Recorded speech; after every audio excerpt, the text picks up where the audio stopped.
সেই লাউ সেই কদু, এবং এই বোতল চেঞ্জ হয়ে নতুন বোতলের মদ আসবে। সালাউদ্দিন সাহেব কিন্তু ঘোষণা দিয়েছিলেন আবারও ইলেকশন করবেন। নির্বাচন যদি সঠিক নির্বাচন হয়, মানে কোনো অনৈতিক কাজ যদি না হয়। দর্শক, এই মুহূর্তে আমার সাথে আছেন সাবেক তারকা ফুটবলার আব্দুল গাফফার। আমরা কথা বলবো আসন্ন বাফুফে নির্বাচন এবং বাংলাদেশের ফুটবল নিয়ে। আমরা বিগত 4টা নির্বাচন দেখেছি এবং সত্যিকার অর্থে বলতে গেলে কাজী মোহাম্মদ সালাউদ্দিন সাহেব উনি সভাপতি ছিলেন এবং ওনার সাথে যারা ছিলেন তারা সবাই আবার এই নির্বাচনে একসাথে করার কথা বলেছিলেন, কিন্তু সামহাও হয়তো কোনো অদৃশ্য শক্তি, আমার কাছে মনে হলো কিছুদিন আগে সালাউদ্দিন সাহেবকে বলেছে রিজাইন কিংবা তিনি আর নির্বাচনে অংশগ্রহণ করবেন না। তারপরই কিন্তু দেখা গিয়েছে আমাদের দুইজন ক্রীড়া সংগঠক, দুইজনই কিন্তু দুইজনই অভিজ্ঞতা সম্পন্ন এবং তাদের বিত্তশালী। আমরা আশাবাদী দুইজনের কম্পিটিশনে যে আসে, নির্বাচন যদি সঠিক নির্বাচন হয়, মানে কোনো অনৈতিক কাজ যদি না হয়, যেই অনৈতিক কাজগুলি করেই কিন্তু এখানে কাউন্সিলর ডেলিগেট তৈরি করেছে বিভিন্ন ক্লাব, বিভিন্ন ডিস্ট্রিক্ট, ডিএফএ সংস্থা, ইউনিভার্সিটি।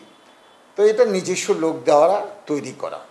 আমরা যতটুকু জেনেছিলাম যে সালাউদ্দিন সাহেব কিন্তু ঘোষণা দিয়েছিলেন আবারও ইলেকশন করবেন, তার মানে তিনি প্রস্তুত ছিলেন। এবং আমরা যতটুকু জানি সিনিয়র ভাইস প্রেসিডেন্ট হিসেবে তাবিদ আউয়াল নির্বাচন করবেন। তো পরবর্তীতে দেখা গেল যে এই আন্দোলনের পরে এবং আমাদের তরফদার রুহুল আমিন এবং ঘোষণা প্রথম দিয়েছেন, তারপরে দিয়েছেন আমাদের তাবিদ আউয়াল। বা তাবিদ আউয়ালের এবং তরফদার রুহুল আমিনের ক্লাব পরিচিতি আছেন, বিত্তশালী আছেন। তাবিদ আউয়ালের ঝুড়িতে ভাইস প্রেসিডেন্ট 2 টার্মস ছিলেন, অভিজ্ঞতাও আছেন, বাট দুইজনই ফিট। কিন্তু প্রশ্ন হলো এদের পাশে কে আছেন, কারা আসবেন? সেই যদি ওই ডেলিগেটসে আসেন, ওই যে লোকজনই আবার গত 15 বছর যারা কাজী মোহাম্মদ সালাউদ্দিন সাহেবের সাথে ছিলেন, তারা যদি কথা না বলতে পারেন, তারাই যদি, এবং কাজী মোহাম্মদ সালাউদ্দিন সাহেবই যদি তার প্যানেল তৈরি করে রেখে দেন, সে কিরণ, সে বাবু, সেই বিভিন্ন ধরনের আমি নাম শুনেছি, মিরাজ, আমের খান, রূপু, ইলিয়াস, তার মানে কি হচ্ছে? এবং তাদেরকে নেওয়ার জন্যও নাকি রিকোয়েস্ট করেছে আমাদের বর্তমান প্রেসিডেন্টকে, নেতা তাবিদ আউয়ালকে।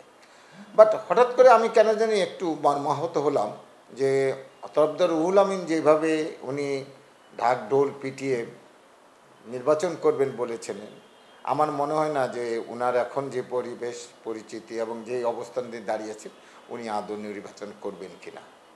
আমার মনে হয় না নির্বাচন একাই তাবিদ আউয়াল করবে। বের হওয়ার উপায় তো আপনার সময় পাবেন কোথায়, বের হবেন কিভাবে? একটাই উপায় আছে, যারা ডেলিগেট, যারা ভোটার, তারা যাতে তাদের নৈতিকতার সাথে থাকে, আমি তাকে ভোট দিব না। আমার মনে হয় না, আপনি যদি বলেন, প্রশ্ন করেন আপনি কেন দাঁড়ালেন না, আমি দাঁড়াবো না, আমাকে তো ভোট দিবে না, আমি তো টাকা দিয়ে ভোট কেনার ব্যক্তি না, আমাকে ডাকলেও আমি যাব না। কারণ ওখানে পরিবেশটাই হলো টাকার খেলা, এবং ওই খেলার সাথে আমি নিজের তো ইজ্জত তো নষ্ট করতে চাই না।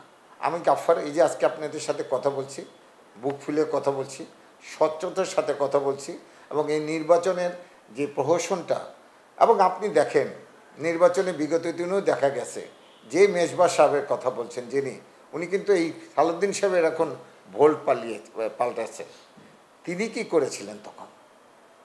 তিনি কি করেছিলেন যে আধা ঘন্টা সময় চা বিরতি দিয়ে, যারা আমি যতটুকু জানি অপোজিশন ক্যান্ডিডেট যারা পাশ করার মতন ছিল, জনি, আসলাম, বাবলু, এদেরকে কিন্তু ওই বাক্স উল্টে দিয়েছে ওই সোহাগের মাধ্যমে, যেটা হোটেল সোনারগাঁয়ে নির্বাচন হয়েছিল গত টার্মে।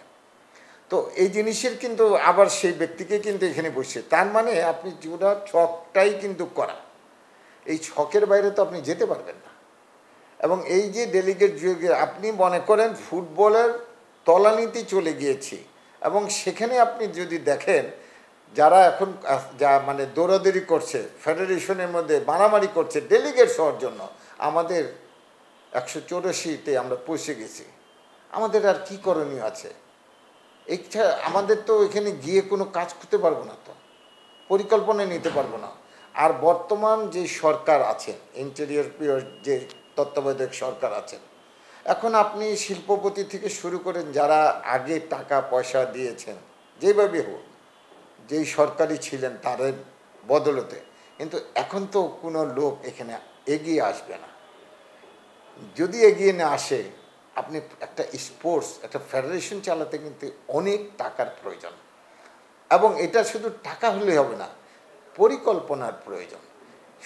সুদূর প্রসারিত পরিকল্পনা যদি না নেন, আর আজকে নির্বাচন 26 তারিখে, সেই লাউ সেই কদু, এবং এই বোতল চেঞ্জ হয়ে নতুন বোতলের মদ আসবে, এবং এই লোকরাই কিন্তু আবার আসবে। আপনি বলিয়ে দিলাম তারাই আসবে, আপনি কি করবেন?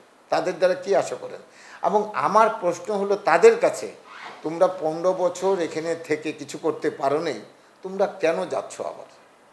একটু নতুন মানুষদের সুযোগ দাও, অনেক ক্রীড়া সংগঠক আছে তাদের সুযোগ দাও, অনেক সাবেক ফুটবলার আছে তাদের সুযোগ দাও, তারা যদি করার ক্ষমতা রাখে। আর যে ক্ষমতা মানে করার সুযোগ নাই, সে অটোমেটিকলি চলে আসবে। আমি তো বাহাবা দিব এমন একজন ব্যক্তিকে, আমাদের মুনকে। সেই মুন 2 বার কিন্তু রিজাইন দিয়েছে, এবং সে রিজাইন দিয়েছে যে তাকে কোনো রকম কোনো দায়িত্ব দেয় নাই বিধায়, কথা বলতে দেয় নাই বিধায়। এই ব্যক্তি তো আমার গত 15 বছরে আমি কোনো ফুটবলারকে দেখি নাই। বাদল রায়কে সোহাগ যখন ওই ফেডারেশনে সালাউদ্দিন সাহেবের মাধ্যমে হুমকি দিয়েছিল, সে এখানে তো অনেক ফুটবলার ছিলেন, তারা কেন রিজাইন করলেন না? তখনই তো বোঝা যেত আমাদের এক আছে। তা আবার কেন আপনারা যেখানে যেতে চান? কি মোহ! আমি অনুরোধ করব, আপনারা আমাদের যারা ফুটবলার আছেন, আপনারা ওখানে গিয়ে কিছু করতে পারবেন না।